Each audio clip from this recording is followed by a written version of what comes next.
पवित्र श्रीमद् भागवत गीता, पवित्र चारों वेद, पवित्र कुरान शरीफ, पवित्र बाइबल, पवित्र गुरु ग्रंथ साहिब, पवित्र कबीर साहिब की वाणी में छुपे हुए गूढ़ रहस्य अर्थात तत्व को जानने के लिए कृपया अवश्य सुनिए जगत गुरु तत्वदर्शी संत रामपाल जी महाराज के मंगल प्रवचन।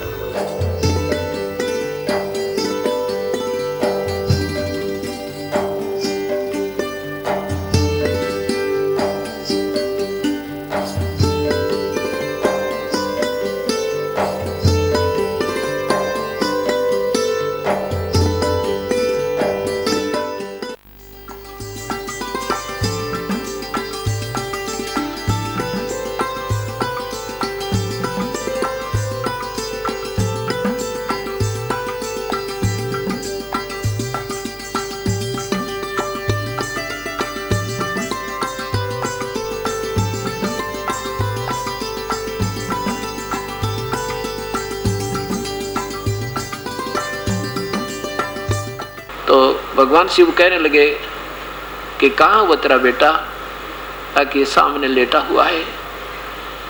अब भगवान शिव ने ब्राह्मण रूप में जाकर उस परमेश्वर को गोदी में उठाया और आँखों में जब आँख मिली, ओए होए, तब 7 बार बोले परमात्मा कबीर साहब, और वो यानी शिव जी 7 बार चर्चा की। तब ब्राह्मण रूप में शिव जी कहने लगे नीमाते कि नीमा रोआ मत माई, ये बच्चा मरने वाला नहीं है, इसकी मृत्यु नहीं हो सकती, तो चिंता ना करे। इसके तो बहुत अच्छे नक्षत्र हैं, इसके तो बहुत अच्छे ग्रह हैं, ये ऐसा है जैसे ब्राह्मण लोग बताया करें उस माई का को सांत्वना देने के लिए। तो नीमा कहने लगी ब्राह्मण जी, इस सुख की सांत्वना से मेरी तसल्ली ना हुए, मैं तो जब मानूंगी जब ये बच्चा दूध पी लेगा तो मैं मानूंगी ये बचेगा, नहीं तो ये बच्चा मेरा मरेगा, ये जीव नहीं, क्योंकि अनाहार नहीं कर रहा। तब कबीर परमेश्वर कहने लगे शिव जी तय उस नवजात शिशु 25 दिन के बालक कहने लगे शिव भगवान ऐसे करो, एक कंवारी बछिया मंगवा लो, कंवारी, और उसके ऊपर आप हाथ रख देना, उसके सतन आप पर दूध सौरन लग जाएंगे और वो फिर दूध दिया करेगी जब तक वो जीवेगी। गाय बिना ब्याए दूध दिया करेगी वो। अब भगवान शिव ने नीरू से कहा, उसको तेरा पति कहाँ है? अग जी वो बाहर दूसरी तरफ बैठा है, उसको बुलाओ। बुलाया, कहा कि नीरू एक गाय लिया, कंवारी बछिया, जिसको कभी बच्चा ना हुआ हो और वो ब्याई ना हो, और एक कुम्हार के घर से स्वच्छ पात्र ले आना मटका मिट्टी का, और शीघ्र कर तेरा बच्चा दूध पीएगा। अब वो फटाफट गया, कंवारी बछिया लाया, भगवान शिव ने उसके कमर पे हाथ रख दिया, लंबे लंबे सतन हो गए उसके बछिया के, और दूध निकलने लग गया, पात्र भरते दूध ऑटोमेटिक बंद हो गया। और उस कबीर परमेश्वर ने किलो पक्का दूध पी लिया। जब माता ने सीने से लाया और शिव जी के चरणों में माथा टेका, हे ब्राह्मण, आप तो मेरे लिए भगवान उतर के आ गए, आपने मेरी जान बचा दी, और ए भगवान क्या दे मेरे पास तो कुछ देने ने भी कोई ना, मेरे पास तो कंगाल के पास आपको दक्षिणा भी नहीं दे सकती। शिव जी बोले बेटी, हम दक्षिणा लेने वाले ब्राह्मण को ना, हम तो देते हैं लेते नहीं, यूँ कहकर वहाँ से भगवान चले गए। तो फिर क्या हुआ कि उनका ऐसी स्थिति आ गई दोनों की, नीरू और नीमा की, कि रोजी और रोटी और बच्चे के दूध का, जैसे गाय का खर्चा बिल्कुल नहीं चले, क्यों माता तो सारा दिन बच्चे को खिलाने में लगी रहे, और पहले वो दोनों मिलकर कपड़ा बुना करते थे, तो उनकी रोजी रोटी मुश्किल होगी।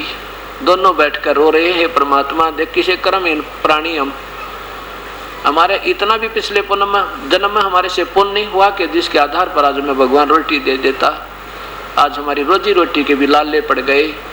तब वो नवजात शिशु बच्चा एकदम बच्चे जैसी हरकत की उसने, उनकी दृष्टि गई और ऐसे अपने हाथ से पकड़ के अपना जो नीचे कपड़ा बिछा रखा था दाता ने और न्यो कर दिया, और नीचे देखा तो एक असरफी सोने की उस बंदी छोड़ के वो कपड़े का नीचे मिली। ओए होए, और उनके मन में क्या हुई कि ओए होए, ये तो बालक के बतावा नहीं किसी थे कदे नजर लाग जाए हमारे बेटे के, ये तो जमा ना जाने के अवतार आया है। असरफी को ले गए और बेची, अपने जैसे घर में 1 महीने का खर्चा ले आए और बाकी का भंडारा कर दिया। ऐसे उनका फिर रोजगार शुरू हो गया उस परमेश्वर की रजाते। अब फिर आए काजी नाम धरने, काजी आगे उस बच्चे का नाम रखने के लिए, नामांकन करने के लिए। अब काजी लोग क्या कैसे नामांकन करते हैं, एक कुरान शरीफ, जैसे दास ने आपको दिखाई थी, एक कुरान शरीफ लाते हैं और उस कुरान शरीफ को ऐसे खोलते हैं, कोई मंत्र सा पढ़ के, और ऐसे खोलते हैं तो पहला अक्षर जो होता है उसके ऊपर नाम रखते हैं बच्चे का। तो जो ही उन काजियों ने ऐसे कुरान शरीफ को खोला तो पहले क्या लिखा उसमें पाया कि कबीरन, कति कोने पर कबीर। अब उन्होंने सोची भाई ये कबीर नाम तो अल्लाह का नाम है, ये तो बहुत पाक नाम है, और ये छोटी जाति वाले का यानी इस गरीब आदमी का नहीं रखेंगे, ये तो उच्च घरानों में रखने योग्य। उन दोनों ने फुसफुस करी बैठ कर, काजी और मुल्ला ने अंदर ही अंदर, कहने लगा और देख लेता है। फिर उसने दूसरी जगह खोला, दूसरी जगह खोली, वह कुरान पूरी उस पृष्ठ पर जिस पे उन्हें खोला था पूरी पे कबीर कबीर कबीरा कबीरा कबीरा ये सारे लिखे पाए, दूसरा लेख नहीं रहा जो कुरान शरीफ में था। उन्हें सोची ये क्या, और देख, पूरी कुरान शरीफ को देख लिया उथल पुथल करके, लेख खत्म हो गए, केवल नाम कबीर रहा। और परमात्मा बोले काजी मेरा नाम कबीर रहेगा। अब वो तो ना तो नाम रखा, पटक के चले गए, उस कुरान को भी वहीं पटक दिया किसी ने, तो हमारा दीन भ्रष्ट कर दिया। ना जाने के जादू जंतर कोई सिद्ध है, यू जादू जंतर जानने वाला है। क्योंकि वो उच्च घरानों में क्यों रखते हैं वो लोग, ये पेट भर लोगों का काम है, चाहे हिंदुओं के गुरु, चाहे मुसलमानों के, सिखों के, चाहे ईसाइयों के। इसलिए उनकी नीयत खराब हो रही है कि गरीब आदमी तो देगा 4 आने, और अमीर के घर में जाइयो नाम निकल जाए मिले 100 रुपये, तो इन्हों के वहाँ रखने योग्य है, ये गरीब का रखने योग्य नहीं। तो ऐसे उस परमेश्वर ने उन नादान आत्माओं का भ्रम निवारण किया और कहा कि मेरा नाम कबीर ही चलेगा। अब जब तक अंत होगा कलयुग का तब तक इस कबीर परमेश्वर को कोई मिटाने वाला नहीं, ये नाम इसका सदा चलेगा। और हर युग में उनका एक ही नाम चलता है, वो कबीर नाम अब कलयुग में इनका सदा बना रहेगा। अब ये जब 5 वर्ष की आयु दिखा रहे थे परमेश्वर, ये लीला कर रहे थे। एक देखो भगवान जब आता है वो मनुष्य जैसा ही है और हमारे जैसे ही क्रिया करके दिखाएगा तो हम उसके निकट रहेंगे, उनकी बात सुनेंगे, उनकी बताई हुई क्रिया को समझेंगे। जब वो 5 वर्ष के हो गए तो उन परमात्मा ने, वो तो जानी जान थे, उन्होंने भविष्य देखा कि ये सोचा कि ये लोग अगर मैं गुरु नहीं बनाऊंगा किसी को तो आने वाले समय में ये काल के दूत यूं कहा करेंगे कि गुरु की कोई आवश्यकता नहीं। देखो भगवान कबीर साहब ने कोई गुरु नहीं बनाया था, और गुरु के बिना ये जीव मुक्त नहीं हो सकता, चाहे कितनी बात बना, पर पूरा गुरु हो, अधूरे गुरु से भी नहीं बात बने। अब गुरु मर्यादा बनाए रखने के लिए परमेश्वर ने, कबीर देव ने, ये रामानंद जी जो महापुरुष थे ये बाल ब्रह्मचारी थे और 16 वर्ष की आयु से ही ये भक्ति बन लग गए थे। और उस समय उनकी 104 वर्ष की आयु हो चुकी थी जब कबीर परमेश्वर अपनी 5 वर्ष का शरीर की आयु दिखा रहे थे। अर्थात इन दोनों के शरीर में मतलब जो अंतर है वो 99 वर्ष का था। इतने बड़े थे, 99 वर्ष वो रामानंद जी आयु में उनसे बड़े थे, ऐसे नजर आ रहे थे। वैसे तो कबीर साहब की महिमा का आपको धीरे धीरे पता चलेगा, लेकिन ये लोग अपने सत्ज्ञान को समझाने के लिए, वास्तविकता बताने के लिए परमात्मा ने ना जाने कितने प्रकार के कारण बनाने पड़ते हैं। अब 5 वर्ष की आयु में जब वो परमेश्वर ने ये धारणा की, उस समय रामानंद जी ब्राह्मण थे जाति के और केवल ब्राह्मणों को ही दीक्षा दिया करते थे, उन्हीं को शिक्षा दिया करते थे। अन्य जाति वालों को ना दीक्षा देते थे ना कोई शिक्षा देते थे। लेकिन थी बहुत पुण्यात्मा रामानंद जी, 4 वेदों के ज्ञाता थे, गीता जी को कंठस्थ याद किया हुआ था और जितना उन्होंने समझा था वेदों को उसके आधार पर अपने शिष्यों की ड्यूटी ला रखी थी। इस उतबूत की धारणा बंद कर दी थी, पूजाएं, उन्हें बनारस को काफी सुधारा था उस महापुरुष ने, लेकिन फिर भी वो पूर्ण ज्ञान ना होने से अधूरा ही था। और ये भी कमजोरी थी महापुरुष में कि अन्य जाति वालों से नफरत करा करते और छोटी जाति वालों को तो वो दर्शन भी नहीं करते थे, कपड़ा भी नहीं छूने देते थे, इतनी छुआछूत में गर्क थे। तो परमात्मा ने ये भी भ्रमणा उसकी मिटाने के लिए क्या किया, कबीर साहब ने एक 2.5 वर्ष के बच्चे का रूप बनाया और रामानंद जी सुबह सुबह ब्रह्म मुहूर्त में स्नान करने के लिए गंगा में जाते थे। वहाँ एक पंचगंगा घाट बना हुआ है, आज भी विद्यमान है, और वहाँ रामानंद जी का एक छोटा सा आश्रम भी बना हुआ है। और वो आश्रम पहले उस गंगा से थोड़ा सा दूरी पर था, 2-3 एकड़ की दूरी पर, अर्थात 500-600 फुट की दूरी पर। तो वहाँ से अपने आश्रम से चल के वह महापुरुष उस पंचगंगा घाट पर प्रतिदिन ब्रह्म मुहूर्त में वक्त सवेरे उठकर स्नान करने जाते थे। परमात्मा कबीर साहब ने 2.5 वर्ष के रूप बच्चे का रूप बनाया और उस पौड़ियों पर लेट गए। अंधेरे में जब वो महापुरुष जा रहे थे स्नान करने के लिए, नीचे उतरने लगे घाट में, तो स्वामी जी की खड़ाऊं कबीर परमेश्वर के सिर में लगी और बच्चे की तरह लीला करने लगे, रोने लगे। रामानंद जी एकदम झुके नीचे को कि किसी बच्चे का चोट लगी, क्योंकि संत दयालु बहुत होते हैं। एकदम नीचे झुके और कहा, बेटा रो मत, रो मत, गलती से लग गया बेटा मेरा पैर। अरे तू बालक कैसे आ गया? जो ही वो झुके नीचे को तो उनके गले की एक कंठी होती है। ये वैष्णव साधु और ये कबीर पंथी भी आजकल इसी की जो ना रस्म रिवाज मनाते हैं कि एक तुलसी का मणिया होता है, उसमें उसको कंठी बोले, और वो प्रतीक मानते उपदेश होने की वैष्णव परंपरा है। तो वो कंठी रामानंद जी भी डाले हुए थे, और वो माला कंठी जो है एकदम नीचे उसके सिर से निकल कर रामानंद जी के और कबीर परमेश्वर के गले में डल गई अंधेरे में। और रामानंद जी सिर पे हाथ रख के कहते, बेटे राम राम बोलो, राम राम बोलो, रो मत, राम के नाम तो दुख दूर होते हैं, बोलो राम राम। कबीर साहब चुप हो गए और रामानंद जी कहने लगे, बेटा बैठ जा, अभी मैं स्नान कर लेता हूँ, तुझे आश्रम ले चलूंगा, घबरा मत, जिसका होगा भिजवा दूंगा। अब कबीर साहब चुप हो गए, रामानंद जी स्नान करने लगे। कबीर साहब वहां से अंतर ध्यान हुए और अपने मुंह बोले माता पिता की झोंपड़ी में आके विराजमान हुए। रामानंद जी ने घंटा सारे में स्नान करके देखा कि इतने में चांदना हो गया, लड़का कहीं दिखाई नहीं देता, सोचा चला गया होगा किसी का बालक, कहाँ ढूंढूं उसको। बात समाप्त हुई।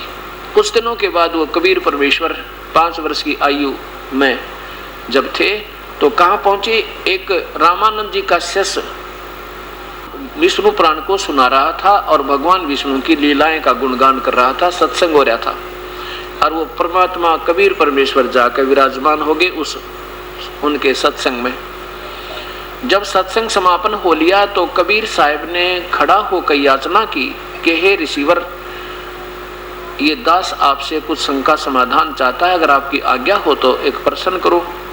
कहाँ करो बच्चा, करो, क्यों नहीं करो, और यही नहीं करोगे तो कहाँ करोगे?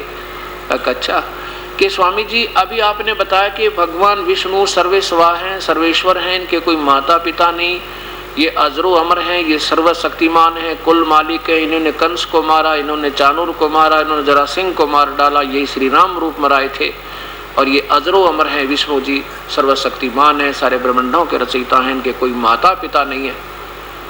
और मैंने एक दिन शिवपुराण सुनी थी, ऐसे एक ब्राह्मण व्याख्या कर रहा था, वो पढ़ रहा था कि भगवान सदा शिव से विष्णु की उत्पत्ति हुई, पार्वती से और भगवान शिव से विष्णु की उत्पत्ति हुई, और फिर उन्हीं से ब्रह्मा की उत्पत्ति हुई। आप कहते हो इनके कोई माता पिता नहीं।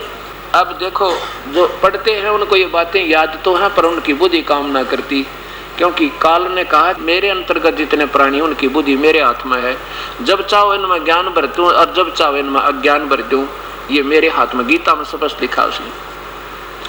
अब ये देखिएगा श्री शिव महापुराण,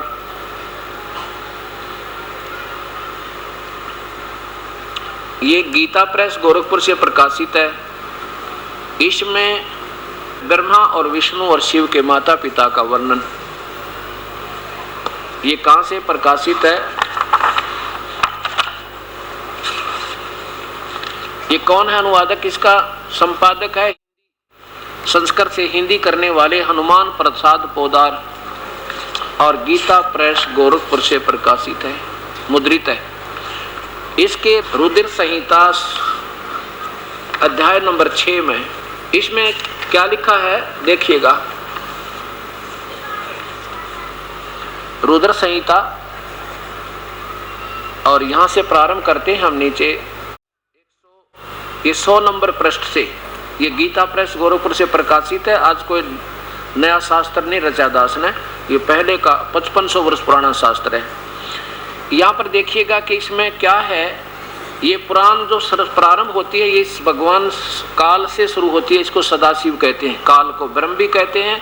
यही अपने 3 रूप बना लेता है, जब चाहे ये माँ ब्रह्मा, माँ विष्णु, माँ शिव रूप धारण कर लेता है।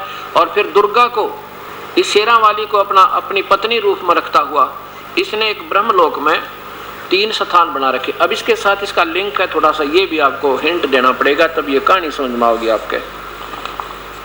अब क्या स्थिति है, एक ब्रह्मांड देखिए पहले। ये एक ब्रह्मांड का चित्र है। इस ब्रह्मांड में इस काल ने क्या रचना की हुई है कि ये एक ब्रह्मलोक बना रखा है। यहाँ पर ब्रह्मलोक, इस ब्रह्मलोक में इसने 3 गुप्त स्थान बना रखे हैं। ये सतोगुण प्रधान क्षेत्र है, ये माँ विष्णु रूप में खुद काल रहता है और दुर्गा को माँ लक्ष्मी रूप में रखता है। इनके संयोग से, दोनों के संयोग से जो यहाँ पुत्र उत्पन्न होता है उसका नाम ये विष्णु रखते हैं और उसको सतोगुण बना देते हैं। और फिर ये एक तमोगुण प्रधान क्षेत्र है इसी ब्रह्मलोक में, और इसको ये स्वयं सदाशिव रूप में स्वयं रहता है काल, और दुर्गा को महापार्वती रूप में रखता है। और यहाँ जब इन दोनों के संयोग से जब इनका जो पुत्र उत्पन्न होता है उसका नाम ये शिव रख देते हैं और तमोगुण बना देते हैं, भर देते हैं उसमें। और तीसरे में ये खुद रजोगुण प्रधान क्षेत्र में यही काल महाब्रह्मा रूप में रहता है और अपनी पत्नी दुर्गा को माँ सावित्री रूप में रखता हुआ जो यहाँ पुत्र इनके संयोग से उत्पन्न होता है उसको ये रजोगुण बनाकर ब्रह्मा नाम रख देते हैं और इन तीनों को बेहोश कर देते हैं जब ये थोड़े से बालक होते हैं, ताकि इस काल के भेद ने समझ ना सके।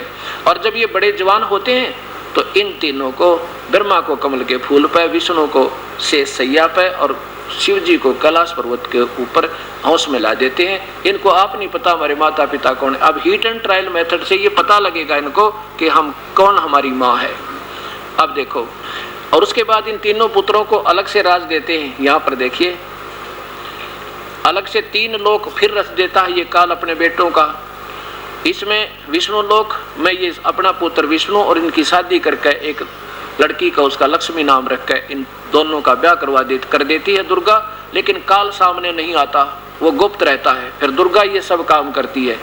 और यहाँ पर ब्रह्मा का लोक, ये शिव का लोक, ये तीनों भगवान काल के पुत्र यहाँ बैठकर अपनी राजधानियों से तो यहाँ कंट्रोल करते हैं इन 3 लोकों में, स्वर्ग लोक, ये पृथ्वी लोक, ये स्वर्ग लोक और नीचे ये पाताल लोक। इन 3 लोक पर ये अपने प्रभु हैं, एक विभाग के।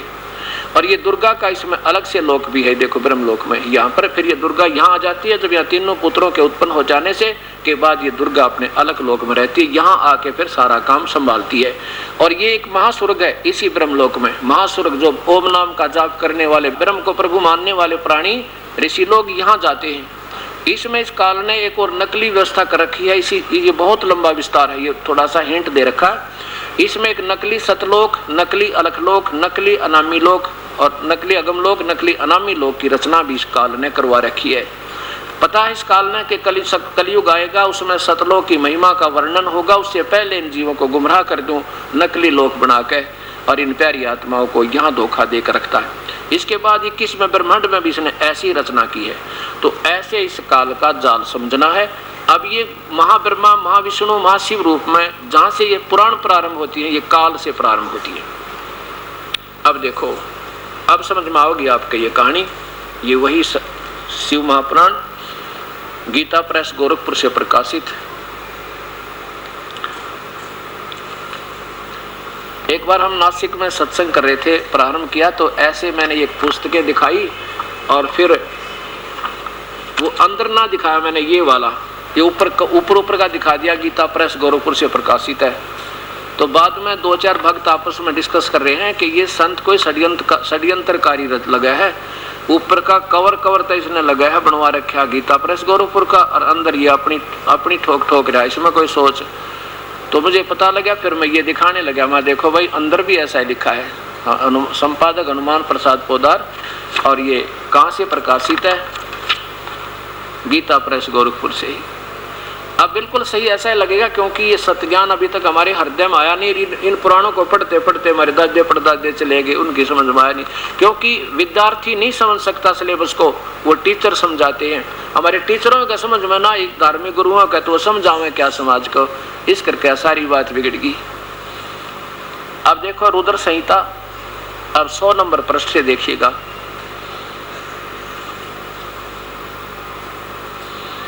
अब ये देखो, ये महादुर्गा रूप में, महापार्वती रूप में दुर्गा रहती है।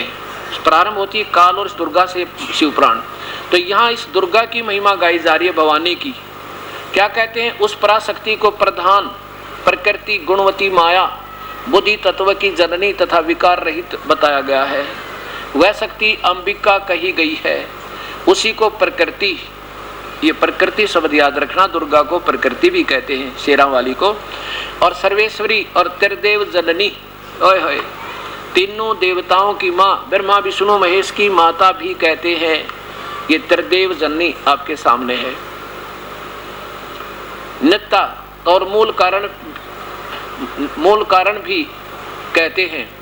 सदाशिव द्वारा प्रकट की गई उस शक्ति की 8 भुजाएं हैं। ये काल के पेट से निकाली थी परमपिता ने। इसने गलती खा लिया था, इस लड़की ने इसकी शरण में, पेट में शरण ली थी। ये आपको कल सृष्टि रचना सुनाएंगे जब सामने आओगी सारी कहानी। 8 भुजाएं हैं। ये भी संशय निवारण कर दिया कि विचलित ना कर दें ये नकली संत आपको कि वो कोई और होगी, पराशक्ति कोई और है। ये त्रिदेव जननी और जिसकी 8 भुजाएं हैं वही है जो की तो। आगे देखो, अब यहाँ इस सदाशिव काल की महिमा शुरू होती है। वे सदाशिव हैं, जो वे सदाशिव हैं वो है, उन्हें परम पुरुष ईश्वर शिव, शंभु और महेश्वर भी कहते हैं। वे अपने सारे अंगों पर भस्म रमाए रहते। उन काल रूपी ब्रह्म ने कति स्पष्ट कर दिया, वो काल, और कहो चाहे ब्रह्म कहो और चाहे सदाशिव कहो, उस काल रूपी ब्रह्म ने एक ही समय शक्ति के साथ, ये नाथ नहीं है, मिसप्रिंट है, ये 7 शब्द है, 7 शक्ति यानी दुर्गा को साथ लेकर और शिवलोक नामक अक्षेत्र का निर्माण किया। इस ब्रह्मलोक में ये तमोगुण प्रधान अक्षेत्र बनाया। उस उत्तम पुरी को काशी कहते हैं। वो परम निर्वाण व मोक्ष का स्थान है जो सबके ऊपर विराजमान है। वे प्रिय और प्रियतम रूप, पति पत्नी रूप में दोनों जने रहते हैं। शक्ति और शिव जो परमानंद स्वरूप है उस मनोरम क्षेत्र में निवास करते हैं। अब शिव और शिवा ने प्रलय काल में भी उसे अपने सानिध्य से मुक्त नहीं किया। नीचे देखो, ब्रह्मा बता रहा अपने बेटे नारद को, हे देवर से, एक समय उस आनंद वन में रमण करते हुए शिवा और शिव के मन में, दुर्गा और काल के मन में यह इच्छा हुई कि किसी दूसरे पुरुष यानी पुत्र की उत्पत्ति करनी चाहिए जिस पर हम अपना भार सौंप दें, वो काम संभाले। पुत्र की यानी पुरुष की कोई बेटा उत्पन्न करना चाहिए, पुत्र। यहाँ देखो, यों विचार ऐसा निश्चय करके शक्ति दुर्गा के संयोग से शक्ति सहित सर्वव्यापी परमेश्वर शिव ने अपने वाम भांग के 10वें अंग पर अमृत मल दिया, यानी पति पत्नी व्यवहार किया। और फिर तो वहां एक बेटा उत्पन्न हुआ, एक पुरुष प्रगट हुआ। उसका नाम क्या रखा? ये देखो, शिव ने कहा, बेटा वत्स, पुत्र, व्यापक होने के कारण तुम्हारा विष्णु नाम विख्यात हुआ। ओए होए, काल कहता अपने बेटे विष्णु को, बेटा तेरा नाम विष्णु होगा। आगे देखो, ब्रह्मा बोल रहा है, इस पुराण को कहता है कि अपने बेटे नारद को बता रहा है कि तत्पश्चात कल्याणकारी परमेश्वर शाम ने, सदाशिव ने जैसे विष्णु को उत्पन्न किया, मुझे भी अपने दैन्य अंग से उत्पन्न कर दिया, अर्थात मेरा भी उत्पत्ति उसी से हुई। अब हो गया दोनों, ब्रह्मा और विष्णु की उत्पत्ति शिव और दुर्गा से, काल और दुर्गा से।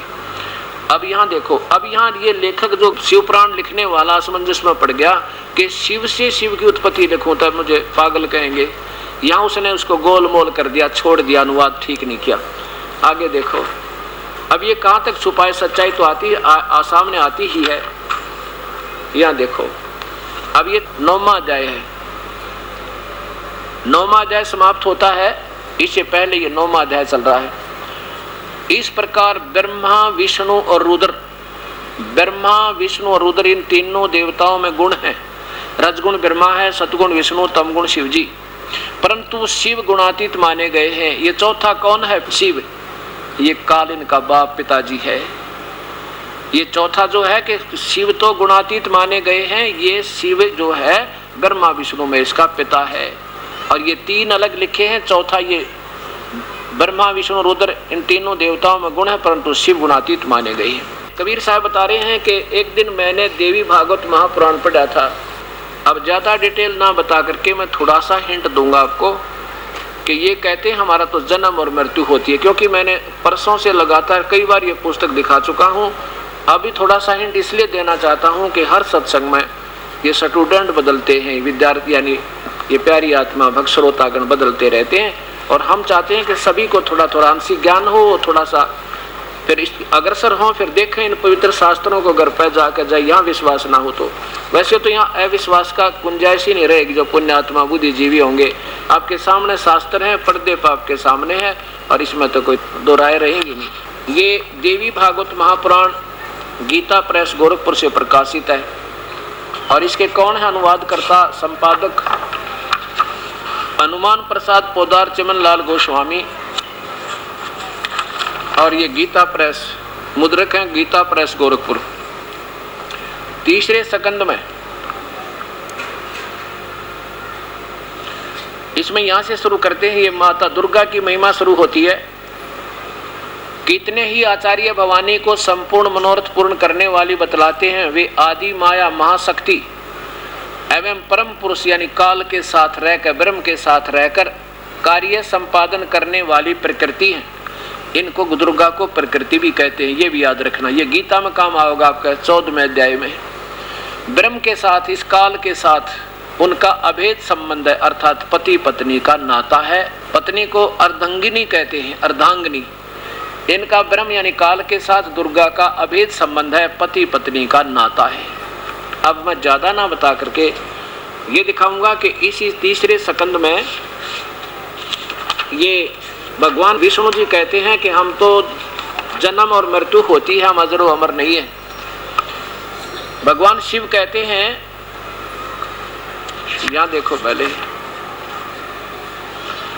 अपनी माता को देखकर ये तीनों देवता विमान में बैठे और फिर नीचे उतर कर कहते हैं ये देवी मैंने देखी थी, क्योंकि जो मैं छोटा सा बालक था। विष्णु जी कहते हैं वे ही दिवांगना हैं जिनके मुझे पर्यावरण में मुझे दर्शन हुए थे। उस समय मैं बालक रूप था, छोटा सा बच्चा था। भगवान विष्णु जी बोल रहे हैं, और मुझे पालने में झुला रही थी। वट वर्ष के पत्थर पर सुदृढ़ सैया बिछी थी, उस पर लेटकर अपने पैर के अंगूठे को कमल जैसे मुख में चूस रहा था। ये विष्णु जी बता रहे हैं। ब्रह्मा और शिव को उनका याद नहीं आई, इसको कुछ बात याद आ रही है कि मैं छोटा सा था जब यह माँ मैंने देखी थी, अपनी माता है। अब यहाँ क्या कहते हैं, ये तीसरा स्कंद चल रहा है। तीसरा सकंद भगवान विष्णु जी कह रहे हैं कि तुम शुद्ध स्वरूपा हो, अपनी माँ की महिमा गा रहे हैं। यह सारा संसार तुम्ही से उद्भासित हो रहा है। मैं ब्रह्मा और शंकर हम सभी तुम्हारी कृपा से विद्यमान हैं। विष्णु जी कह रहे हैं कि मैं ब्रह्मा और शंकर तो आपकी दया से उत्पन्न हुए हैं। हमारा आविर्भाव माने जन्म और तिरोभाव माने मृत्यु होता है। हम तो अजरो अमर नहीं है, नाशवान हैं। केवल तुम ही नित हो, जगत जननी हो, प्रकृति और सनातनी देवी हो। यहाँ देखो भगवान शंकर बोले, देवी यदि माँ भाग विष्णु तुम्ही से उत्पन्न हुए हैं, प्रकट हुए हैं, तो उनके बाद उत्पन्न होने वाले ब्रह्मा भी तुम्हारे बालक हुए। और फिर मैं तमोगुणी लीला करने वाला शंकर क्या तुम्हारी संतान नहीं हुआ? अर्थात मुझे भी उत्पन्न करने वाली तुम ही हो। अब क्या सिद्ध हो गया कि ब्रह्मा विष्णु महेश की माता तो दुर्गा शेरा वाली और पिता ये काल भगवान ज्योति निरंजन। अब प्यारी आत्माओं ये सोचना पड़ेगा आपने, अब कोई समय नहीं रहा अंधेरे मंडले ढूंढ का। जिन महापुरुषों ने आज तक ब्रह्मा विष्णु महेश के नाम पर रोटी खाई, हमारे पूर्वजों को अपने साथ लगा के रखा, और उनको ये नहीं मालूम ये कौन है, क्या है, कितनी सच्ची चीज है। इससे सिद्ध है कि वो संत नहीं, वो असंत है। वो टीचर नहीं जिन्होंने अपने सिलेबस को नहीं पढ़ा, जिन्होंने अपने पाठ्यक्रम की पुस्तक भी ना उठा के देखी, जिसके नाम पर तुम शिक्षक बने फिरो, तो वह शिक्षक ठीक नहीं जो आउट ऑफ सिलेबस पढ़ाते। अब ये कबीर साहब ने बताया कि मैंने ऐसे ऐसे सुना स्वामी जी, तो ये क्या कहानी है। अब स्वामी जी को कुछ ज्ञान तो है नहीं, चार बातें सीख के लतीफेदार हीरों की तरह बढ़िया बढ़िया बातें बना के इन प्यारी आत्माओं को गुमराह किए फिर सभी। अब वो तो पसीना आ गया उसका। तो कबीर साहब तो उसका प्रश्न नंबर बतावे, भगवान खड़े खड़े तो कहने लगा कि तू कौन जाति से है, क्या नाम है तेरा? क्या तूने कोई गुरु बनाया जो तुझे शास्त्रों का ज्ञान है? अब कबीर साहब तो बोले नहीं, इतने में और श्रोतागण ही कहते हैं ये तो वो है ना नीरू का पुत्र, जो जुल्हाए का बेटा, मुसलमान के घर इसका जो परवरिश चल रही है।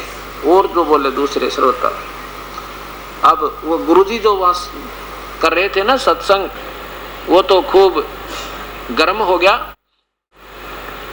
कहने लगा तेरा कौन गुरु है जो तूने शास्त्रों को पढ़ा है? कबीर साहब बोले मेरा गुरु कौन है बताऊं? जो आपका गुरु है वही मेरा गुरु है, वही पूज्य गुरुदेव मेरे हैं। अब वो ब्राह्मण जाति के कहने लगा देखो रे श्रोताओं, कितना कपटी है, कितना झूठा है, पाखंडी है। मेरे गुरुदेव पता तुझे कौन है? मेरे गुरुदेव हैं स्वामी श्री 1008 रामानंद जी। कबीर साहब कहने लगे वही गुरुदेव मेरे हैं, मैं झूठ नहीं बोल रहा। तो क्या कहता, देखो ये छोटी जाति वाला जुल्हाए का बालक हमारे गुरुदेव की बेइज्जती कर रहा है। हमारे गुरुदेव तो जैसे नीच व्यक्तियों को, छोटी जाति वालों का कपड़ा भी नहीं छूने देते, और नाम तो दूर की बात है, दीक्षा तो वो देते ही नहीं। देखना अब गुरुदेव को बताऊंगा, तेरी सहमत आएगी। तुम भी आना श्रोताओ, देखना इस कपटी की कपट का सामने, तेरे सामने तुम्हारे इसकी पोल पटेगी, तुम आ जाना। अब वो वास्तविक प्रसन्न था, वो तो उत्तर दिया नहीं, बकवाद गढ़न लग गया, क्योंकि इनके पास उत्तर तो है ही नहीं। और अब वो समय रहने के सबको ये गुरु लोग ने बहका दें, जैसे पहले बहका लिया करते, ऐसे शिक्षक थे अपने पूर्वज, और उनको ऐसे गुमराह कर देते थे। ये क्या जाने जुल्हा झूठ बोलता, कहीं नहीं लिखा शास्त्रों में, हम शास्त्र जानते, ये क्या जाने शास्त्रों को। तो फिर यह भी बात ठीक थी भाई, ये बालक सा दिख है और ये विद्वान पुरुष, तो हमारे पूर्वजों ने भगवान को तो रिजेक्ट कर दिया उनकी आधार पर, और उन पाखंडियों को फिर विद्वान माने रखा, और वही धारणा हमारे अंदर फैली हुई अभी तक। और अब वो समय रहा नहीं, अब तो सामने शास्त्र अपने हम खूब देख सकें, सब बेटे भाई बहन बुजुर्ग नौजवान बालक सारे शिक्षित हैं, अपने शास्त्रों को फिर देख लेंगे क्या बात होगी। कोई बात नहीं, जब भी समझ में आ जा, कहानी सुलट जा, वहीं से शुरू कर दे। इस जीव का कुछ नहीं बिगड़ा, असंख्यों जन्म होने अभी कौन सा पीछा छूट गया, अब शुरू कर देंगे तो भी बात नजदीक लगेगी, यानी कुछ राहत ज्यादा ही मिलेगी। अब कहने लगा कल देखना, मैं तेरे गुरुदेव को बताऊंगा जाके, कल तेरी शामत आएगी। कबीर साहब बोले जो गुरुदेव मुझे सजा देंगे सिर माथे है, सिरोधारी होगी। गुरुदेव कब कब सजा देवें ये सोचकर कबीर साहब उठकर चल पड़े। अब उस ऋषि ने जाकर रामानंद जी से कहा कि गुरुदेव, ए स्वामी जी, हमारा तो बाहर निकलना दूभर हो गया, हमारी तो नाक काट दी। कबीर रामानंद जी कहने लगे क्या बात हुई पुत्र? कि एक नीच जात का जुल्हाए का बेटा, नीरू का पुत्र, वो कहता है सारी भरी सभा में सत्संग में उसने कहा कि मैंने आपको गुरु बना रखा है, और मेरी तो भगवान कति गर्दन नीची होगी, मैं तो दुनिया को आंखें नहीं मिला सकता किसी तरह। रामानंद जी कहने लगे कि कल उसको बुला कर लाना सुबह सुबह, अब तो देर हो गई है, कल सुबह सुबह उसको लाओ बुला करके, और सबको इकट्ठा कर लो, उनके सामने जूते लगाऊंगा और पूछूंगा मैंने कब तुझे दीक्षा दी थी। अब नेक्स्ट डे, अगले दिन, अब श्रोतागण भी, क्योंकि गुरुजी ने बुलाए तो सारा जाना ही था सभी ने, वो पहुंच गए रामानंद जी के आश्रम के सामने और बैठ गए बहु संख्या में। उधर से कबीर साहब की झोंपड़ी पे 10 व्यक्ति गए, ब्राह्मण लोग पकड़ के लाने के लिए। किसको? उस परमेश्वर को। अब मुंह बोली माता नीमा ने देखा कि ये ब्राह्मण लोग आज तुम्हारे घर की तरफ कैसे आ रहे हैं। और उससे पहले भी कबीर साहब किसी विद्वान पुरुष को कोई ऐसे छेड़ आते थे, कह देते थे सच्चाई, तो उलाने लेकर आया करते हुए और कहा करते या तो अपने बेटे न ब्रज लेना, इसने कूट देंगे हम। तो नीमा अपने बच्चे को रूप में परमात्मा को धमकाया करती थी, बेटा तू मत छेड़ा कर इनको, तू नहीं जानता माँ की ममता को, ये मार डालेंगे बेटा तुझे, और तू मत छेड़ा कर। तो कबीर साहब कहा करते माता क्या बताऊं, सच कहूं तो जग मारे और झूठ कही ना जाइयो, और साचे ने दुनिया मानना नहीं है, झूठा जगपति आई हो, यानी झूठा की तो पक्की मान रहे हैं, और मैं सच्ची बताऊं मेरे को ये मानते नहीं, मुझे मारने लग जाते हैं, और मेरी मजबूरी है माँ, क्या करूं मैं, ये सब मेरे बच्चे हैं, ये सब इनको सब बता समझाने के लिए मैं आया हूँ। फिर वह माँ उसको धमकाती, तू क्यों दादा बना कर, छोटा सा बालक, तेरे बच्चे हैं, तेरे बच्चे देखा को नहीं, वो धमका देती उनको। तो उस दिन जब माता ने देखा कि ये आज फिर कोई किसी का जो है ना छेड़ाछाड़ी करके आया है, और ये आज फिर हमारी तरफ ही आ रहे हैं, अब फटाफट अंदर गई झोंपड़ी में और कबीर साहब से को उठा, निकम्मे आज तूने किसने छेड़ दिया तूने? अकमा क्या छेड़ूं था, मैं तो सच कहता हूँ, कोई सुनता ही नहीं मेरी। ने बोली खड़े हो तुम यहाँ से, और झोपड़ी के पीछे बैठा दिया और ऊपर कपड़े कुपड़े डाल दिए। तो बोली है मैं थोड़ी देर। अब वो आए 10-12 जने, वो 10 जने ब्राह्मण लोग कहने लगे कहाँ वो तेरा कमबख्त तेरा बेटा, कहाँ वो कबीर, उसको बाहर निकाल। वो कहने लगी क्या बात कर दी मेरे पुत्र ने, क्या कर दिया, किसका क्या बिगाड़ दिया, क्यों नाराज हो पंडित जी। कहने लगे अभी पता लगेगा उसको, वहाँ गुरुदेव के सामने पेश करेंगे, देखना आज उसके साथ क्या बीतेगी। तो ऐसा कहते कहते अंदर घुस के झोपड़ी में उस चारपाई को उठा कर पटके, उन कपड़ों को उठा पटके, देखकर नीचा ऊंचा करके, और माता कह पूछ रही है क्या बात होगी, बात तो बता दो। अब कसाब ने सोचा ये नादान मेरी माँ ने दुखी करेंगे, मुँह बोली माँ को, और ये बताएगी नहीं और ये बदतमीजी करेंगे। तो बाहर बैठे बैठे कहते हैं पंडित जी मैं तो झोपड़ी के पीछे बैठा हूँ। अब वो ने तो देखा भी वो तो बाहर है, भागे गए बाहर और पकड़ कर चल पड़े उस कबीर को, एक हाथ पकड़ के परमेश्वर को। अब माँ अपने बेटे का लिपट रही है और वो उसको धक्का देकर पटक जाते हैं। वो फिर पछाड़ खा के गिरती है, मेरे बच्चे को मत ले जाओ मेरे बच्चे को, समझा दूंगी क्या, कुछ नहीं कहेगा तुम्हें। पर वो नहीं सुनते हैं और माता को धक्के देकर छोड़ जाते हैं। अब रामानंद जी ने क्या किया, अपनी झोंपड़ी के आगे कुटिया के सामने एक पर्दा लगा लिया सद्दर का, और सामने श्रोतागण बैठे हैं और सामने कबीर साहब को लाके खड़ा कर दिया, ये दिखाने के लिए कि मैंने तो इसके दर्शन भी नहीं करता इन छोटी जाति वालों के, मैं ऐसा स्वच्छ ब्राह्मण हूं। तो बाहर खड़े हैं कबीर परमेश्वर और शिष्यों ने आकर कहा स्वामी जी ये आ गया वो छोटी नीच जाति का बच्चा दुल्हाए का कबीर। रामानंद जी अंदर से पूछते हैं कौन तुम्हारी जाते है, कौन तुम्हारा पंथ। क्या बोले कि क्या जात है तेरी और तूने कौन सा मार्ग है तेरा, अगर तूने दीक्षा ले रखी है, परीक्षा लेना चाहते हैं। तो कबीर साहब कहते हैं जात हमारी जगत गुरु और परमेश्वर है पंथ, दास गरीब लिखत पढ़े मेरा नाम निरंजन कंते। क्या बताते हैं कि मेरी जाति पूछते हो स्वामी जी, तो मैं जगत गुरु माने सारे ब्रह्मांडों को सत्ज्ञान देने वाला वो कुल मालिक वास्तविक गुरु मैं हूँ।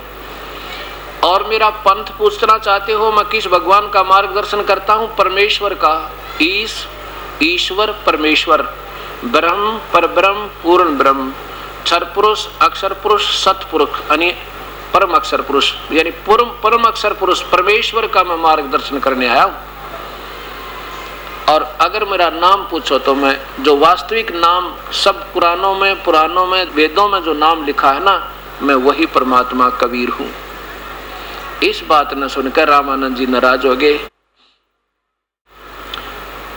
और कहने लगे कि तो नीच जाति का व्यक्ति बालक, तेरी माँ का बेराना, तेरे पिता का पता नहीं है कुजात, और तू बात करे भगवान बन अपने आप को प्रभु बताता है, तेरे को शर्म भी नहीं आती। ऐसी कई ऊट पटांग बातें कही।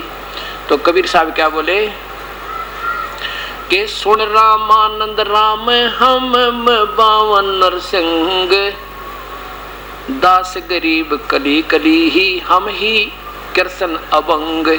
कहने का भाव क्या बताते हैं, जैसे प्रधानमंत्री कह सकता है कि मुख्यमंत्री की पावर भी मेरे अंदर है और एक मंत्री की पावर भी मेरे पास है और आम अधिकारी भी की पावर भी मेरे अंदर समाई हुई है। ऐसे वो परमात्मा कहते सुन रामानंद राम हम, जिस श्री राम की तुम महिमा गाते हो वो भी मेरे अंतर्गत आता है। और फिर क्या बोले, ए स्वामी सृष्टा माने सृष्टि के रचने वाला कुल मालिक, ए स्वामी सृष्टा में ये सृष्टि हम रहती रे, मेरे आधार है सारे ब्रह्मांड। ए स्वामी सृष्टा में सृष्टि हम रहती ही रे, दास गरीब अधर बसो हूँ, अधर माने सतलोक में रहता हूँ मैं, अवगत सत कबीर, सत कबीर हक्का कबीर, मैं सतलोक में भी रहता हूँ, मैं वो परमात्मा सतपुरुष हूँ। अब रामानंद जी ने सोचा भाई ये तो बड़ी बड़ी बात करता है, कहने लगा बच्चा तू बैठ जा, थोड़ी सी देर बाद में बात करूंगा तेरे से, पहले मैं अपनी कुछ पूजा रहती है वो पूजा कर लेता हूँ। अब पूजा क्या करते थे स्वामी रामानंद जी, हालांकि वेदों को पढ़ते थे और गीता भी पढ़ते थे, लेकिन इसका निष्कर्ष निकालना कोई बालकों का काम नहीं है। उस परमपिता कबीर साहब की रजा ना हो जब तक ये प्राणी कुछ नहीं समझ सकता इन वेद और शास्त्रों को। अब उस महापुरुष ने बहुत कुछ समझा था, लेकिन पूर्ण परमात्मा के बारे में ABC भी ज्ञान नहीं था। फिर भी अपना कर्म कांड करते थे, लोग दिखावा नहीं करते थे बल्कि गुप्त करते थे। क्या कर्म कांड क्या होता है?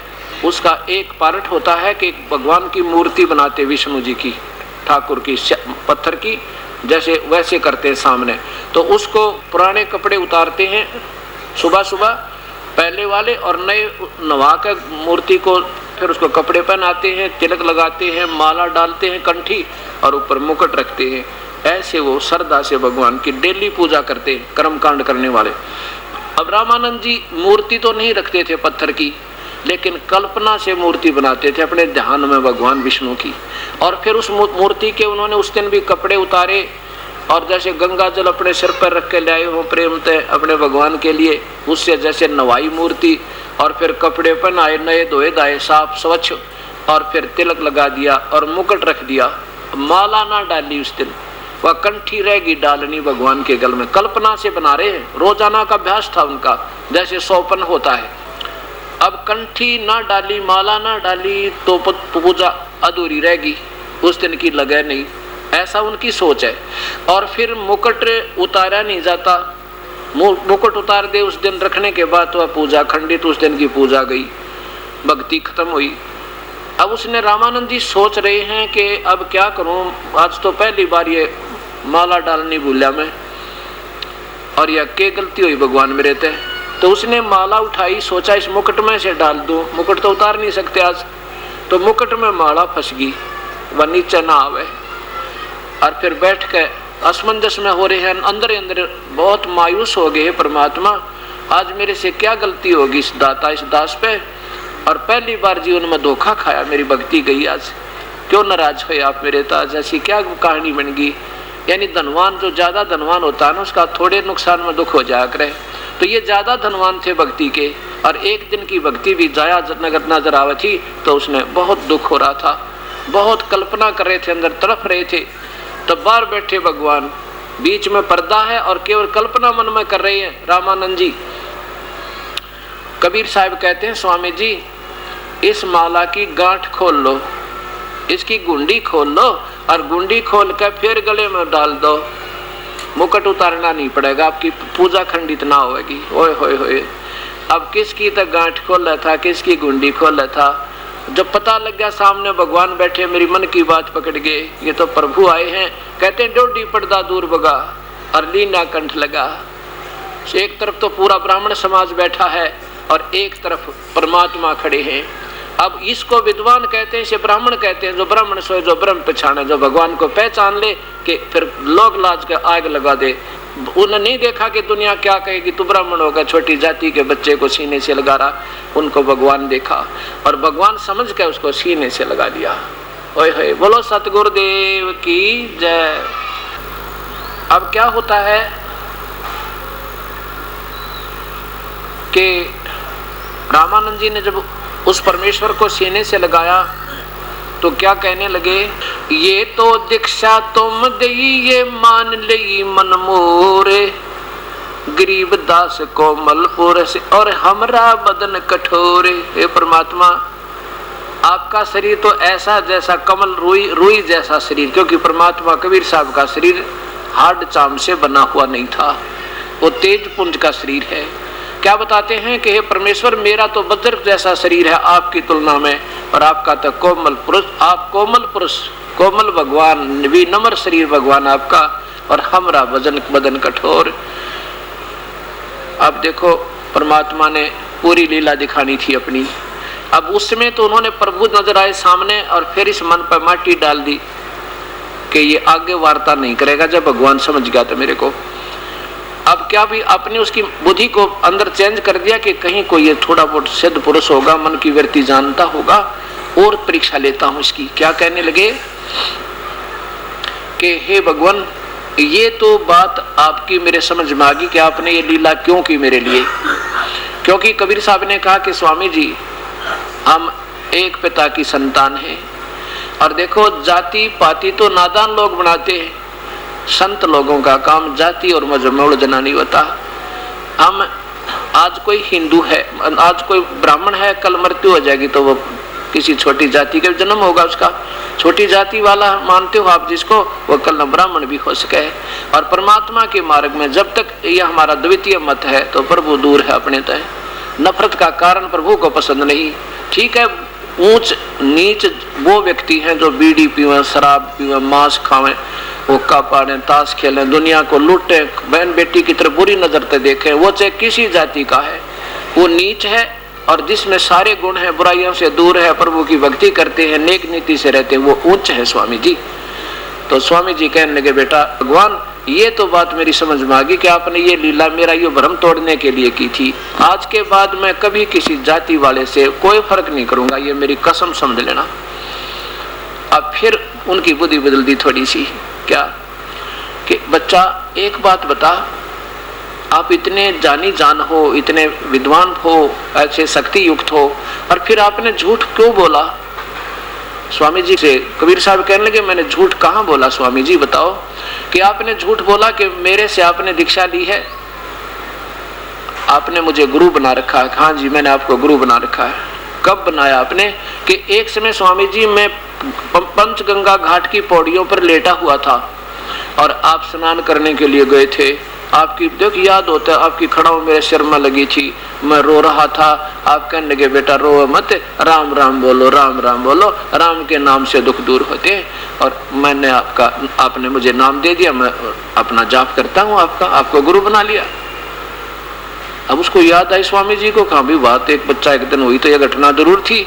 फिर कहने लगे, बेटा वो तो छोटा सा बालक, क्योंकि 5 वर्ष के बालक में और 2.5 वर्ष के बच्चे का डबल डिफरेंस होता है शरीर में कुदरती। तो उसने देखा कि वो इतना बड़ा बच्चा तो नहीं था जितना आप हो। तब कबीर साहब ने क्या किया कि दूसरा रूप एक 2.5 साल के बच्चे का, रामानंद जी के कोई सेवक की खाट चारपाई थी, उस पर 2.5 वर्ष के बच्चे का रूप और बना दिया दूसरा, कि देखो स्वामी जी ऐसा था मैं, और 5 वर्ष के रूप में सामने खड़े हैं। 5-6 बार तो स्वामी जी ने उधर देखा, 6 बार देखा उस बच्चे की तरफ। 5 वर्ष के बच्चे को 6 बार, 2.5 वर्ष के बच्चे को, आंख मसले कहीं तरह धोखा ना लग गया हो। इतने में वो 2.5 वर्ष का बच्चा वाला रूप ऐसे उड़ के आकाश में, ऐसे हवा में, और उस 5 वर्ष के बालक के शरीर में ज्यों का तो समा गया। जब रामानंद जी की आंख खुली रही तो बालक को भाई। फिर रामानंद जी कहने लगे, बेटा कि मैं राम नाम तो नहीं देता, मैं राम का नाम तो नहीं देता, तो मैं तो कोई और नाम देता हूं। कबीर साहब बोले, आप ओम नाम देते हो। अब जान गए भैया कैसे समझ गया, क्योंकि ये गुप्त रखते हैं, क्योंकि सीधा नहीं बोला जाता। अब जैसे पहले क्या करते थे अपने पूर्वज, एक दूसरे से कहते थे राम राम भाई, दूसरा कहता था राम राम जी, राम राम। अब ये क्या संकेत होता था कि पहले अपने पूर्वज सभी नाम लिए हुए होते थे, कोई भी किसी जाति से होता था वो उपदेश जरूर लेते थे। ये तो बाद में जो है ना कलयुग में आकर जाति घना घर कर गई, पहले इतना नहीं था। और ओम नाम का ही जाप जपते थे। ओम नाम उपदेशी दूसरे को नहीं बता सकता, वो मंत्र जो गुरु ने दे रखा, नहीं तो उसके द्वारा वो उपदेश उसको हो गया और वो अधिकारी नहीं, इसलिए दोषी हो जाएगा। इसलिए वो सीधा नहीं बताते, इसको सांकेतिक नाम और देते हैं। जैसे हम सत्साय बोलते हैं, सत्साय माने सत्यनारायण, सत्यनारायण माने अविनाशी भगवान, उसको सत्यनारायण कहते हैं। हम ऐसे राम एक सांकेतिक शब्द है उस उपदेशी को संकेत देने के लिए, क्योंकि यजुर्वेद के 40वें अध्याय के 15वें श्लोक में लिखा है कि ओम कर्तु समर, कलवे समर और कर्तुम समर। ओम नाम का जाप काम करते करते जपो, विशेष कसक के साथ जपो, और फिर अपना मनुष्य जीवन का प्रथम कर्तव्य समझ के भगवान का नाम, ओम नाम का जाप जपते रहा करो। तो यही तरीका है। आपने गीता में देखा था 8वें अध्याय के श्लोक 7 से लेकर 10 तक कि भगवान ब्रह्म कहता है मेरा नाम जपना है तो ओम नाम का जाप है, और वो भी अंतिम श्वास तक जाप ही करते रहना होगा। और उस परमात्मा का भी नाम अंतिम श्वास तक जाप ही करना है, वो संत बताएगा, अर्थात नाम से ही मुक्ति होती है। तो क्या करते थे, जैसे नाम ले रखा है ना किसी ने, तो गुरुदेव कहा करते, बेटे एक दूसरे को याद दिला करो, भाई नाम जपते रहो, कहीं भूलना पड़गी हो। जैसे रास्ते में मिला कोई, भाई राम राम, दूसरा कहता राम राम राम राम, कि उसका संकेत होता था कि यदि कहीं भूलना गया हो गुरुदेव के मंत्र को याद रखना, तो वो कहता, सामने वाला संकेत करता राम राम राम राम, या तो ये कहता मुझे याद है, या ये कहता मैं भूल पड़ गई थी अब शुरू कर देता हूँ राम राम, हाँ यागी याद यागी याद। तो ऐसे वो संकेत से, ताकि उनको भूल ना पड़े एक दूसरे को संसारिक चिंतन में, ताकि भगवान का चिंतन ना भूल पड़ जावे, ऐसे ये राम राम कहा करते थे। अब ये अनजान लोग वो वास्तविक मंत्र भूल गए, क्योंकि मनमुखी संत है। अब राम राम जाप कर देने लगे, राम राम राम राम, 1000 माला जप दे राम राम की, बेड़ा पार हो जाएगा। ये शास्त्र, ये मनमुखा आचरण है। अब गीता में लिखा है 8वें अध्याय के 13वें श्लोक में कि मेरा तो केवल एक अक्षर ओम नाम है और दूसरा कोई मंत्र नहीं पृथ्वी का जो मेरे प्राप्ति का, बाकी मनमुखी नाम है, वो उनसे लाभ नहीं। कबीर साहब कहते हैं, कोटि नाम संसार में उनसे मुक्ति ना हो, और सार नाम मुक्ति का दाता वाह को जानना को। तो अब ओम नाम जो है ये दिया जाता था, तो स्वामी जी समझ गए बिल्कुल ठीक है भाई, बात तो बालक को ना। फिर कहने लगा, बच्चा मैं तो एक कंठी भी देता हूँ, वो है आपके पास? वो निकाल कर दिखा दी कि देखो जी ये रही, क्योंकि वो अंधेरे में उनके गले से निकल कर, वो तो लीला थी, वो वैसे डाल दे परमात्मा। रामानंद जी जान जो समझ गया कि तो बालक को भाई ये तो कोई और कहानी है। तब पूछा परमात्मा ने कि क्या भक्ति करते हो स्वामी जी, आपका कौन इष्ट है? कहने लगा, बच्चा मेरा भगवान विष्णु इष्ट है, मैं विष्णु जी के लोक में जाऊंगा, और वहां पर ना दूधों की नदी बहे, और वहां पर ठाठम ठाठ है, मुझे देव शरीर मिलेगा, वहां मौज होएगी। कबीर साहब कहने लगे, स्वामी जी कितने दिन रहोगे भगवान विष्णु के लोक में? वो तो विद्वान पुरुष थे, संकेत समझ गए। कहा, बेटा बच्चा बात तो ठीक है तेरी, जब तक मेरा कोई संस्कार मेरी पुण्य कमाई का बनेगा तब तक मैं विष्णु जी के लोक में रहूंगा। और फिर कहाँ जाओगे? अकना जाने बच्चा कहाँ जन्म होगा, मैं बताता हूँ। उसके बाद आप नरक में जाओगे, और नरक के बाद फिर गधे बनोगे। ये प्रोसीजर आपके भगवान की भक्ति का। और ये आज नहीं, असंख्य युग हो गया अपने कर्ता ने, आज को पहली बार भक्ति नहीं है आपकी। और गीता जी के 8वें अध्याय के 16वें श्लोक में लिखा कि ब्रह्मलोक पर्यंत ये सभी नाशवान है। ये एक ब्रह्मांड का, ये देखिए ये ब्रह्मलोक है। और कहा कि ये सबसे ये जितने लोक है ना, ये ब्रह्मा विष्णु महेश, और ये 3 लोक, और ये पाताल लोक, और ये यहाँ तक के, ये तो ना जाने कितनी बार विनाश हो जाएंगे, ये ब्रह्मलोक बचा रहता है। इसलिए ये ब्रह्म कहता है मेरी साधना इन औरों से बहुत अच्छी है। ये ब्रह्मा भी मर जाएगा, विष्णु की भी मृत्यु है, शिव की भी मृत्यु है। 7 ब्रह्मा मरेंगे जब एक विष्णु मरेगा, और 7 विष्णु की मृत्यु के उपरांत एक शिव की मृत्यु होगी, और फिर भी इनकी मृत्यु है। तो जब तक ये नहीं मरते, ये 7 करोड़ शिव जो मर लेंगे, तब यहाँ ये ब्रह्मलोक का विनाश होगा। इतना सथाई है ये 7 करोड़ शिव मर लेंगे काल के पुत्र, तब ये ब्रह्मलोक का विनाश होगा। लेकिन होगा विनाश इसका भी, ये सथाई नहीं है। ऐसे लिखा है कि ब्रह्मलोक पर्यंत सभी लोक पुनर्वर्ती में है। इस बात को वो विद्वान पुरुष स्वामी जी जानते थे। बिल्कुल ठीक है, ये तो ब्रह्मलोक तभी नाश, ये विष्णु का लोक तो और नीचे। तो कहने लगे, बेटा बच्चा के क्या बताऊं मैं, आज तक जितने भी विद्वान पुरुष हमने गुरुदेव मिले या कोई और महापुरुष मिले, उन्होंने यही बताया है कि पूजा तो देखो सभी ब्रह्मा विष्णु में इसकी करते हैं और भगवान निराकार बताते हैं। या बिरानी कैसे थ्योरी बनी हुई आप पे, भगवान विष्णु के आकार पूजा रखते हैं, और फिर परमात्मा पूछे कैसा को तो पता नहीं, वो तो निराकार है, फिर ये पूजा किस लिए कर रहे थे। और ऐसे ही स्वामी जी बोल रहे हैं रामानंद जी कि आज तक हमने जिससे भी सुना वो निराकार बताते हैं परमात्मा को, और हम तो उसी तक की भक्ति में सीमित हैं। तब कबीर साहब कहने लगे, स्वामी जी ये तो आपने असंख्य जन्म हो गए भक्ति करते हैं, और जन्म मृत्यु आपकी मिटी नहीं, क्योंकि 4थे अध्याय के 34वें श्लोक में मान लीजिए, 4थे अध्याय के 5वें श्लोक में मान लीजिए आप भगवान विष्णु या कृष्ण की उपासना करते हो, स्वयं कहता आप मेरे और तेरे अर्जुना जाने कितने जन्म हो लिए, जन्म और मृत्यु हम दोनों की सदा बनी रहेगी। और स्वामी जी गीता बोलने वाले परमात्मा कहते हैं वो भगवान कोई और है, उसकी शरण में जा। वो कौन है फिर? तो स्वामी जी कहता बच्चा मुझे मालूम नहीं वो कौन है, क्योंकि विद्वान पुरुष जो होते हैं ना, नेक आत्मा, वह फिर झूठ नहीं बोला करती, वो तगड़मबाजी नहीं उड़ाया करती, वो अपना जहाँ तक ज्ञान है वो बता देते हैं और फिर हाथ खड़े कर लेते, मैं नहीं जानता। वो विद्वान पुरुष यानी वो भक्त आत्मा होती है। ये गीता जी अध्याय नंबर 4 और श्लोक नंबर ये 5। हे परंतम अर्जुन, मेरे और तेरे बहुत से जन्म हो चुके हैं, उन सबको तू नहीं जानता, मैं जानता हूँ। भगवान का जिसकी आप पूजा करते हो, मान लीजिए आप विष्णु मान रहे हो, श्री कृष्ण मान रहे हो, श्री कृष्ण की पूजा कर रहे हो, वो खुद कहता है कि तेरे और मेरे बहुत जन्म हो गए, और तो ये तो आप नाशवान है, तो आप कैसे सथाई हो गए भगवान। और गीता बोलने वाला परमात्मा ये 15वें अध्याय के 4 श्लोक में कहता है कि मैं भी उसकी शरण में हूँ। फिर वो भगवान कौन है? अध्याय नंबर 15 का और श्लोक नंबर 4 देखो। इसमें क्या वर्णन है कि उल्टा लटका हुआ संसार रूपी वृक्ष अर्जुन, ऊपर को जड़ तो पूर्ण परमात्मा, तीनों गुण रूपी शाखा है। और कोई तुझे वो संत मिल जाए तो तत्वदर्शी है, वो ये सारे वर्णन बता देगा तुझे, और उसको समझना वो तत्वदर्शी है। फिर उसके चरणों में जाकर अपना समर्पण कर देना और जैसे वो भक्ति बतावे ऐसे करना। अब क्या बताता है कि उसके पश्चात उस परम पद रूप परमेश्वर को भली बाती खोजना चाहिए, जिसमें गए हुए यानी उसके पास पहुंच गए उनकी जन्म मृत्यु फिर नहीं होती, वो फिर लौटकर संसार में नहीं आते। और जिस परमेश्वर से गीता बोलने वाला भगवान कह रहा है, जिस परमेश्वर से इस सारे ब्रह्मांडों की रचना हुई है, इस पुरातन संसार वर्ष की प्रवृत्ति विस्तार को प्राप्त हुई है, उसी आदि पुरुष नारायण के मैं शरण हूँ। ओए होए, ये भगवान भी खुद कहता है कि मैं भी उसी की शरण में हूँ, गीता बोलने वाला।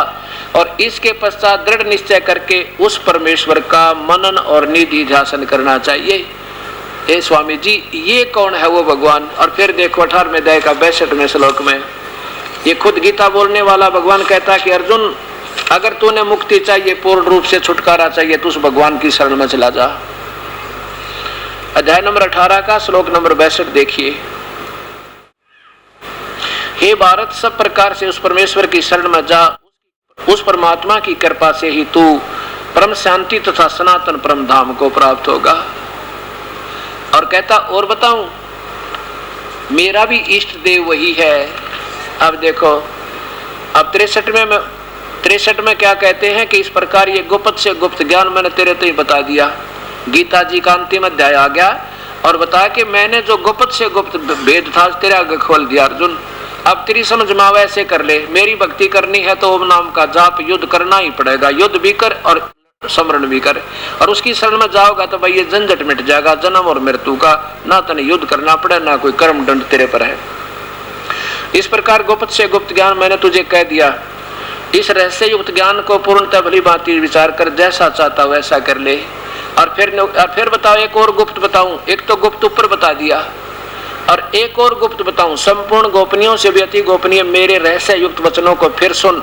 यहाँ तक तो इन्होंने ठीक कर दिया। क्या बताया? फिर देखो, इष्ट ये सर्वे गुह्यतम भूय स्वर्णों में परमम वच, सबसे गुप्त और मेरे श्रेष्ठ वचन और सुन ले। एक बार बताऊं तेरे हैं क्या? इष्ट असी में दृढ़म इति, जिसकी तरफ मैं संकेत कर रहा हूं, ये मेरा भी पूज्य देव वही है। इष्ट माने पूज्य देव, असी माने है, मे माने मेरा, दृढ़म माने पक्का, नो डाउट। और तक बख्शामी ते हितम, ये तेरे हित में कहूंगा, मैंने आज तक किसी को नहीं बताइए। अब इन्होंने यहाँ क्या कर दिया कि मेरे अतिश प्रिय हो, इष्ट का अर्थ प्रिय कर दिया। यहाँ बात बिगाड़ दी इन्होंने। अब रामानंद जी तो समझदार बुद्धिजीवी थे, एक कदम समझ गए कहा बात बच्चा, बात तो तेरी सारी ठीक है, पर कहीं ऐसा ना हो मैं घर का रहूं न घाट का, कि सारी उम्र तो पूजा की मैंने ये ब्रह्मा विष्णु महेश तक, और अब आप बता रहे हो भगवान कोई और है। कबीर साहब कहने लगे मैं नहीं बता रहा, आपकी गीता बता रही है, और उसका भेद ये गीता बोलने वाला भगवान नहीं बता सकता। वो कहता मैं नहीं जानता उस परमेश्वर के बारे में, वो तो कोई तत्वदर्शी संत है, उसके पास जा अर्जुन और वो बतावेगा। फिर जैसे वो बताओ भाई ऐसे कर लेना, मैं उस परमेश्वर के बारे में नहीं जानता। ये आपका भगवान खुद हाथ खड़ा करता है, और वो तत्वदर्शी संत मैं हूँ स्वामी जी, अगर आपका विश्वास हो जाता है। ये गीता जी अब क्या बताते हैं कबीर साहब, कहते हैं मैं नहीं बता रहा, ये तो आपका भगवान बता रहा है कि वो परमात्मा कोई और है जिसकी पूजा से जन्म मृत्यु होगी, नहीं तो तेरी और मेरी मृत्यु सदा बनी रहेगी, जन्म और मृत्यु। अध्याय नंबर 4 का श्लोक नंबर 34। उस ज्ञान को, उस परम तत्व परम पूर्ण परमात्मा के ज्ञान को तू तत्वदर्शी ज्ञानियों के पास जाकर उन समझ, उनको भली भांति दंडवत प्रणाम करने से, उनकी सेवा करने से, कपट छोड़कर सरलता पूर्वक प्रसन्न करने से वो परमात्म तत्व को भली भांति जानने वाले ज्ञानी महात्मा तुझे तत्व ज्ञान का उपदेश करेंगे। अब ये भगवान भी हाथ खड़े कर गया कि मैं नहीं जानता उस परमात्मा के बारे में, वो तो कोई संत तत्वदर्शी आएंगे अर्जुन, और वो तेरे को मिल जाए, तेरे भाग उदय हो जाएंगे। फिर उनके चरणों में गिर जाना, उनसे नम्रता पूर्वक बोल कर उनसे मंत्र लेकर अपना बेड़ा पार करवाना। अब स्वामी जी को कबीर साहब कहते वो भक्त, वो शांति मैं तेरे आपके सामने बैठा हूँ। और देखो रही बात कि मैं घर का रहूं ना घाट का, आपने असंख्य युग हो गए ये भक्ति करते, इससे तो लाभ होना है को नहीं। ठीक है स्वर्ग चले गए, फिर गधे बनोगे, 84 माह ही आना पड़ेगा। इसको तो जब भी छोड़ दोगे जब भी फायदा होगा आपको। और ऐसा मंत्र दूंगा जो प्रमाण शास्त्रों में, और आपकी फिर जन्म मृत्यु कभी नहीं होगी। तो रामानंद जी कहने लगा बच्चा अब देखो आप छोटे से बालक नजर आओ मुझे, और ज्ञान आपका कति श्रेष्ठ, पर मन पापी विश्वास नहीं कर पा रहा है। अब मुझे एक बार दर्शन हो जाना उस स्थान के, फिर बात बने। कबीर साहब बोले भाई देखिए करे क्यों नई स्थान नई भक्ति को प्रवेश करना है तो ये भी कृपा बख्शनीय पड़ेगी। कहने के स्वामी जी, वो कहता है रामानंद जी कि मैं ना अंदर समाधिस्थ होकर बहुत कुछ देखता हूँ। कबीर साहब बोले देखो क्या देखते हो।